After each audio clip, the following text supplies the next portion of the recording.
안녕하십니까. 7월 31일 금요일 낮 12시를 넘기는 시간입니다. 지금 청와대 핵심부와 민주당 핵심부에서는 국회를 통해서 무엇이든지 할 수 있다, 못할 일이 없다, 예산, 법률안, 인사검증안 자신들이 생각한 대로 원칙대로 입맛대로 마음대로 한다.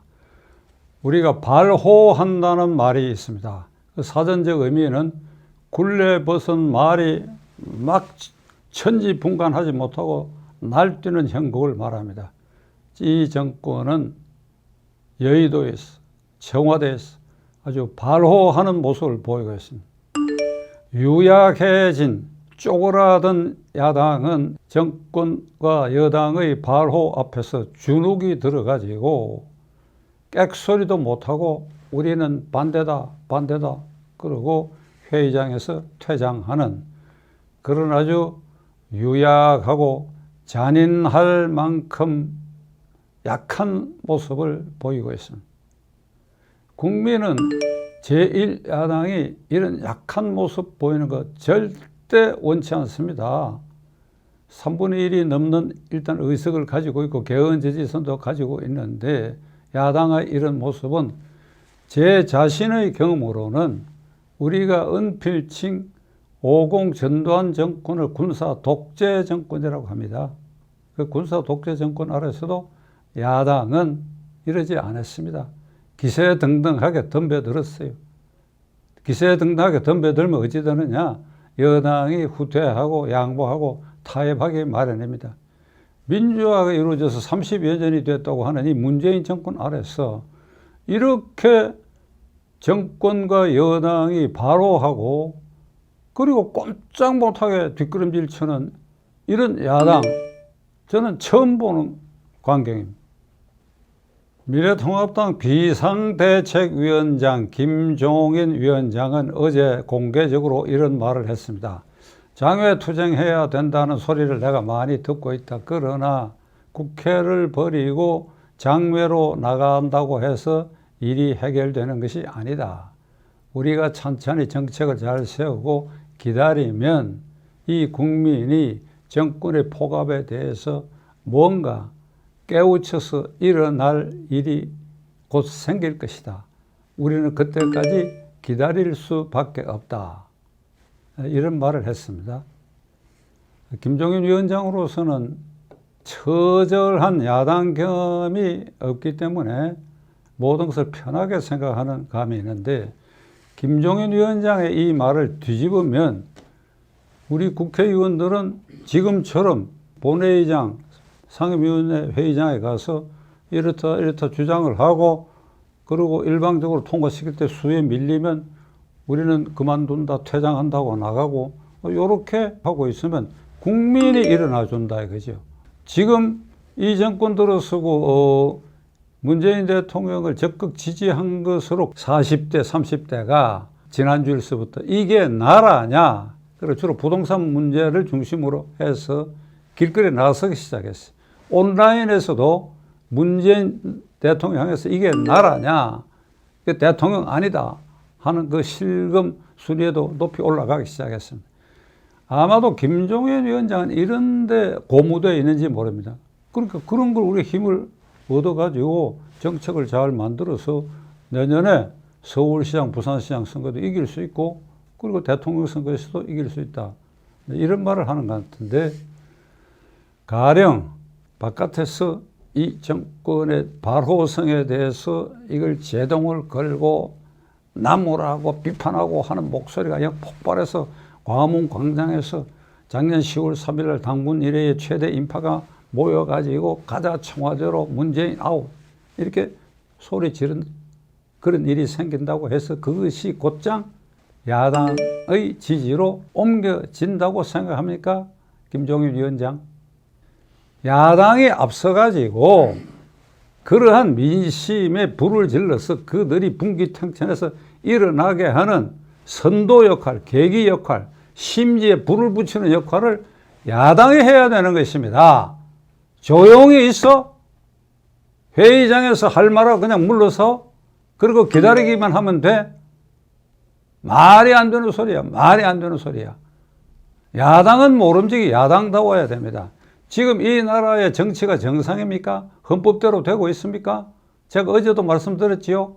정당이 헌법 8조 지켜서 민주적 운영을 하고 있습니까? 특히 여당이 자율권을 행사합니까? 완전히 청와대 여의도 출장소의 파견 직원 부속품 행사를 하고 있지 않습니까? 이게 정상인 아닌 나라예요. 정상인 아닌 나라에서 그냥 법대로 말하고 퇴장하고 말하고 퇴장하고 하면 이게 고쳐진다? 아니지요. 덤벼들어야죠. 덤벼들어야죠. 50 때, 60 항쟁 때 그렇게 해야 되는 겁니다. 김종인 위원장은 뭐 국회의원도 5번 하셨지요. 편하게 하셨습니다. 편하게 5번 하셨지요. 비례대표로만. 그러니까 이런 생각을 하고 있는지도 모릅니다. 어쩌면 김종인 위원장의 견해와 전망이 맞아 떨어질 수도 있어요. 무슨 말인가 하면 이 정권이 발호하고 이래가 자꾸 자충수를 두고 있거든. 그래서 자멸의 길로 가고 있다고. 지리멸렬 자멸의 길로 가고 있다. 그러니까 요 2, 3일 사이에 대표적인 것이 한동훈 검사장의 핸드폰을 압수수색한다 그래갖고 서울중앙지검의 부장검사 정모은가 하는 부장검사가 그걸 그냥 덮쳐가 빼앗으려고. 그 빼앗아봐야 아무 효과가 없다는 게 지금 다 들러버렸어요. 그러니까 한동훈 검사장은 중앙지검 발표로도 공무집행 방해한 일이 없다. 그러면 폭행한 거는 정부장인가 하는 자입니다. 이 정권의 포갑정치에서 이러한 이 자멸적 요소가 튀어나오고 있어요. 일이 이쯤 되면 최선으로 중앙지검장이 국민 앞에 사과하지 안 하지 않습니까? 법무장관이 사과해야죠. 법무장관이. 이게 민주당이 과거 한 행태를 보면 거꾸로 됐으면 오늘 좀 법사위 열어가지고 법무장관에 대해서 이게 무슨 짓이냐고 그냥 따지고 장관 물러서라 그럴 텐데 미래통합당 못 그러고 있지 않습니까? 완전히 골마 터져가지고 바늘로 그냥 툭 치면 고름이 확 쏟아지는 그 순간까지 기다릴 수도 있어요. 그렇게 될 가능성도 있습니다. 그런데 그건 요행이야. 그렇게 해서 기회가 얻어지는 야당이 정권을 잡고 해서는 그렇게 해서는 하늘의 뜻이 아니지요. 그거는. 김 위원장 어제 뉴스 보셨지요?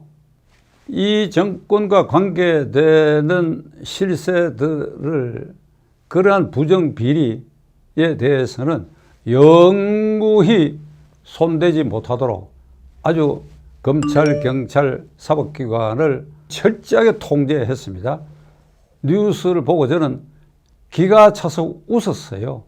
이렇게 되어 있어요. 지금 이 사람들이 기도하는 초안은 3급 이상 공직자는 공수처가 수사를 한다. 공수처 아직 발족 안 됐지만 발족시키려고 할 것입니다. 요걸 야당이 어떻게 막아내느냐 제가 몇 차례 말씀을 드렸지요. 공수처가 발족돼서 이제 3급 이상 공무원이니까 청와대 수석 비서관 장차관 대통령까지 다 포함됩니다. 공수처가 수사를 한다. 5급 이하는 경찰이 수사를 한다. 검찰은 4급만 수사한다. 그러니까 검찰이 이 정권이 끝나고 나서도 장차관 청와대 수석 비서관 대통령 이거 수사 못한다. 공수처가 한다. 공수처는 발족하면 문재인 대통령이 최고 수사 지휘관이 되고 그만두더라도 자기들이 임명한 공수처장이 그대로 임기가 계속될 것이다. 그러니까 모든 안전이 보장된다. 그러면 지금까지 해온 수사 어찌 되느냐? 라임 사건, 신라젠 사건, 옵티머스 사건. 옵티머스 사건에는 그 주범이 임종석 비서실장과 관련이 있다고 하는 자가 지금 미국에 도망가고 올 생각도 하고 있지 않습니까? 가령 이런 사건 그냥 다 덮어버리는 겁니다. 왜? 그러니까 혐의 대상자가 3급 이상이 되니까 공수처 다 가라 그래. 공수처 깔아 뭉개고 그러면 울산시장 부정선거 사건 그 다음에 조국 게이트 사건 이미 기소된 부분이 있죠. 그것도 추가 조사할 부분 비서실장 임종석 등 추가 조사할 부분이 있습니다. 그 사건 전부 일로 넘겨라 해가지고 거기서 공소유지라는 과정을 통해 가지고 터무니없는 증거를 내거나 아니면 우리가 검토컨대 이 기소는 잘못된 기소다. 이 송철호를 기소하고 청와대 정무수석 기소하고 하는 이건 다 잘못된 일이다. 그다음에 조국 사건에 지금 국회의원이 된 최강욱이를 기소한 거 이것도 잘못된 사건이다. 그러니까 이걸 공소 취소하겠다. 지금 이렇게 나올 것입니다. 그러니까 이건 두 가지로 봐야 되는데 이렇게 되면 이걸 깨달은 국민들이 들고 일어나 줄 수도 있는데 안 들고 일어날 수도 있습니다. 요런 게 야당 몫이에요. 요런 게. 편안하게 회의에 참석하고 편안하게 위원회관에 있다가 그리고 편안하게 집에 돌아가고 그리고 어느 날 기다리는 이걸 못 막습니다. 어제 오늘 사안 하나를 예를 들었습니다. 자, 결론을 말씀드리면 야당은 야당다워야 됩니다. 헌법이 제대로 지켜지지 않고 발호하고 헌법 위반 행위를 다반사로 하고 있는 이런 집권 세력과 여당과 맞서는 데 있어서는 야당은 결기와 의지를 가지고 싸울 수밖에 없어요. 어떻게 해야 되느냐? 김종인 위원장 말대로 회의는 참석하세요. 꼭 그렇다면 해서 할 말 하고 그리고 로텐다 홀에 나와가지고 이렇게 하세요. 그거는 이건 폭거다. 여기서 끝나지 말고 두 눈을 부릅뜨고 광화문 광장에서 국민 대표자 회의를 소집하라 이 말입니다. 그런데 이 말에는 주호영 원내대표 등 일부가 트라우마가 있는 것 같아요. 작년 1년 내내 황교안 체제식 실패했지 않느냐? 그건 당연히 실패하지. 그런 식으로 해갖고는 저는 실패할 걸 반복하라고 말씀드리는 거 아니에요. 그걸 반성을 해보세요. 복귀를 해보세요. 광화문 내거리에 세종문화회관 그 계단에 거기에 앉아가지고 수도권 당원들 많으면 한 2,000명 모아가 자동차가 이쪽에도 다니고 저쪽에도 다니게 그 한가한 모습으로. 그런데 놀라운 거는 무대 장치를 아주 비싼 돈을 들여서 했어요. 여러 번 지적을 했습니다. 좀 심한 말로 너희들 정신 나갔느냐 말이야. 돈을 무대 장치에다 써. 그래가 붉은 카페트를 깔아놓은 그 무대 위에서 몇몇 사람만 빛나는 연설을 하고 그 사람들 기록만 남기고 황교안이와 등등. 아니지. 2.5톤 트럭 하나를 세내라. 돈 몇 푼 안 든다. 그럼 나머지 돈은 어떻게 하냐. 전단을 만들으라고 했어.